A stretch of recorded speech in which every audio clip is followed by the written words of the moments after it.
د بلخ ولایت د دولتي مسلخ مسؤل د اختر په ورځو کې د مزار شریف ښاریانو د قرباني څارویو د حلالولو لپاره د چمتووالي څخه خبر ورکوي او زیاتوي چې دغه ترتیب یې د ښاري پاکوالي او د کانګو ناروغۍ د خپرېدو د مخنیوي په موخه یې تر لاس لاندې نیولی دی.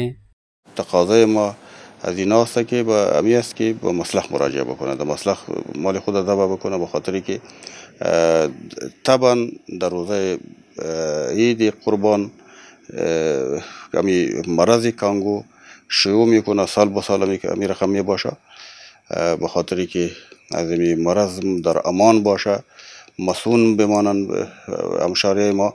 اگر در مسلخ مراجعه بکنه، در مسلخ ما تیم صحی دکتر صاحبا داریم که پیش از ذبح حیوان را میبینه که مبتلا به امراض است نیست.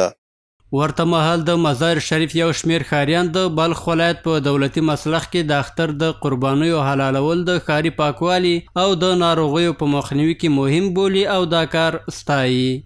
خوبیاش این است که یکی همه کثافات از روی شهر گم میشه، امراض گم میشه.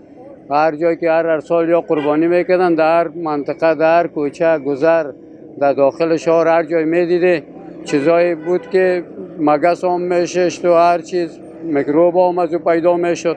اونجا که در مسلخ کشتارگاه و اینجا یه چیز شوه منظمتر است. چیزایی که مردم فرض مثال قربانی میکنه، گوسفند است، گاو است، شتر است، اینمی چیزاست. یعنی میره که یا میتونه که در مسلخ گندوال هم سترگی میایه، هم پاکی میایه، هم در مردم خوب است.